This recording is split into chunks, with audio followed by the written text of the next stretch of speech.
السلام عليكم. اليوم مناسبة حلوة، احنا نكرم الرائد الاستاذ اياد صبحي مدير قاعة الشعب الموظفة اللي نظم بها بطولة القطر لدوري كرة السلة.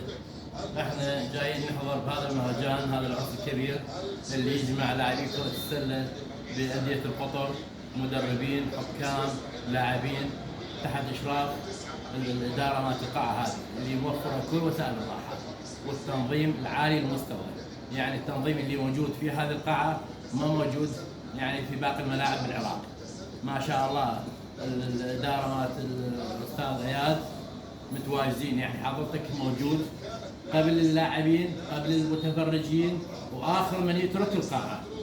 والقاعه ما شاء الله مكيفه، تبريد، نظيفه، الملعب يتنظف باستمرار، المدرجات شحشي، الجراج خارج الملعب منظم بشكل راقي جدا. يعني اي واحد يطلق سيارته يقدر يطلعها في اي وقت. بعدين يعني شبو شحشي، يعني انا حاب اشكرك على هذا التنظيم لانه احنا مسرورين جدا بحضور هذا المهرجان تحت اشرافكم. وهسه احنا قطعنا شوط كبير من المباراه الدوري، ولا نزال راح نتابع المزيد.